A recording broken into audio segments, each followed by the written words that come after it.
Yo, what's up mga kalapatids? Welcome back to another video. So ayun, matagal na tayo hindi na nakapag-vlog mga kalapatids. Well, sobrang busy natin sa trabaho and then yun, busy tayo tapos yung schedule natin hindi tayo makapag-vlog. So update sa mga kalapati natin ngayon. So ngayon pala ay meron tayong race sana, yung nga lang na-cancel dahil training pa lang, pero yun, sumali lang tayo ng pooling 50 para pang at least may bantay-bantay tayo. So ayun, na-cancel yung karera, na-release ng 8:50 kasi hindi naka-abot ng race to dahil na-stranded yung medyo madulas nito. Na-stranded yung sinasakyan na ng mga ibon. So yun, hindi na lang tinuloy. Tapos yun, pakita natin ng update. So yun, medyo bagong basis tayo guys mga kalapatids. So pakita natin, tara, let's go. Medyo maulan dito mga kalapatids. So ito pala yung mga warriors natin na inakay na pang-entry sana natin. So bali itong unang kalapati ito is pang OLR natin. Tapos ito pang Katbalogan, pati yung isa. Tapos yun yung tatay nila. So lupit mga kalapatids dahil tatlong inakay sinusubuan na. Pero ngayon parang hindi niya na sinusubuan dahil medyo malakas din tumukha naman. So ayun. So ito yung tatay nung nawala, yung kay Ayang Koray, yung Kenchi line. So yung isa medyo nabugok pala. Tapos yung isa ito lang yung merong similya. So muntikan din ito madisgrasya nakaraan dahil parang dumumi ng dugo. Hindi ko alam kung bakit dahil siguro sa kulungan niya. Mas maganda talaga pag elevated yung kulungan natin mga kalapatids. Yan. A few moments later. What's up mga kalapatids?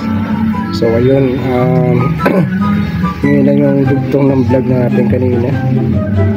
Kasi kumain pa tayo. So update sa kanila. So ito yung pang Katbalogan natin ng OLR. Ito yung pang OLR natin guys, yung medyo malaki sa natin. Tapos din yung tatay niya, yung kapatid niya, tapos yung isa ampon lang.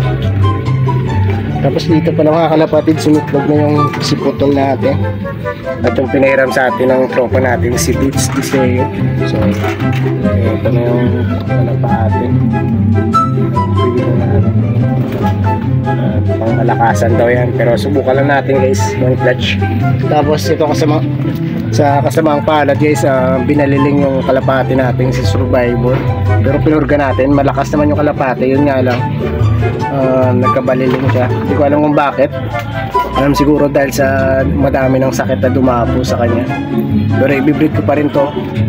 Kukuha na natin ang pang stock lang, yung makakuha lang tayo ng off color na brown na nanggaling sa kanila para remembrance kung ano man mangyari sa kanya, madisgrasya sa meron tayong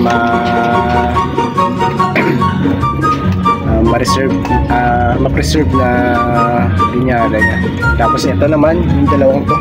So bali sisingsingan natin tong dalawa to. So ito bandun to na linyada, kapatid niya yung blue bar dun na yung same din sa kanya ng ring, puti at yellow. Tapos ito sa tropa natin kay Ayan. Yan, kumakain na sila ng Taiwan soil. So ayan, medyo naubos na nila.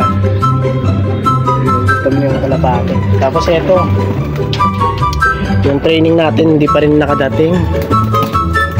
Tapos ulan ng ulan. So ito yung mga kalapati natin dito.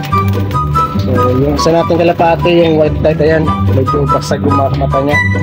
So bilhan natin sa bukas ng eyesore. Tapos ito parang nagawa na dito pero naka-recover na. Yun nga lang, kaso para medyo mahina siya dahil ulan-ulan. Tapos ito medyo mababa din kasi yung flooring natin. So doon ko sana pag nakalipat tayo, pataasin natin to. So pakainin ko muna, tapos wait natin ba update sa kanila. Tapos yung isa, napurga natin yung isa. Yan, ubar natin yan. Kukuha na din natin ng layan para kung madisgrasya, meron pa tayo. Nagkasakit din niya pero yun ngayon naka-recover na. So ito pala yung kapatid, bandon din to. Yung anak ko yung nadakit nung nakaraan na dinahirig natin ng rumblon. Yung nga lang medyo bata pa talaga yun. Tapos yun ang ulan ng ulan, medyo masama yung pakiramdam natin, hindi pa tayo nakabili ng patuka. So check natin kung meron pa tayong patuka. Tapos ito i-plano ko din isa lang to silang dalawa. Kasi pabalik natin to one clutch lang. Sobrang dami na nila. Tapos yung isa nating kak nandun sa pinsan natin kay Mel Brian, pinahiram ko sa kanya dahil hindi pa naman natin magamit. So bali yung maganda yung mga kondisyon ng iba. Tapos yung isang yan nagkasakit din yan nakaraan, pero ngayon naka-recover na. Halo-halo sila dito, kaya hindi pa natin nagagawa yung stocka natin na ilalagay sana natin yung mga hen at cock para at least hindi magkasakit yung mga kalapati natin, para pliers lang dito. So ayan, pakainin muna natin mga kalapati natin. Nagpapakain na tayo sa kanila. Lakas na dito pa. Siguro baka sa katapusan ng submit na natin to. So okay lang. Pang-ilakay natin yung pang-halap. Another gastos na naman, bali 750 yung gastos natin mga kalapatids sa first submission. Tapos ito, tumutuka na din. Tapos yung si kaliling natin, tumutuka na din. Tapos ito pellets lang kasi nag-usa tayo ng patuka. Pero yun, baka mamaya sisins na natin.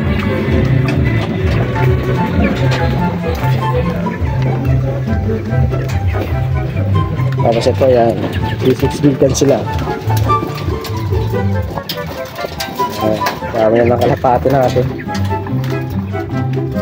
Probiotics day pala tayo ngayon dahil hindi tayo nakapag-probiotics ng ilang araw.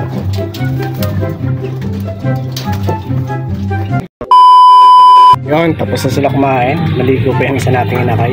Yan, si Ampon. So pangalan pa nito si Ampon na Ampon Line. Yan, tapos na din kumain.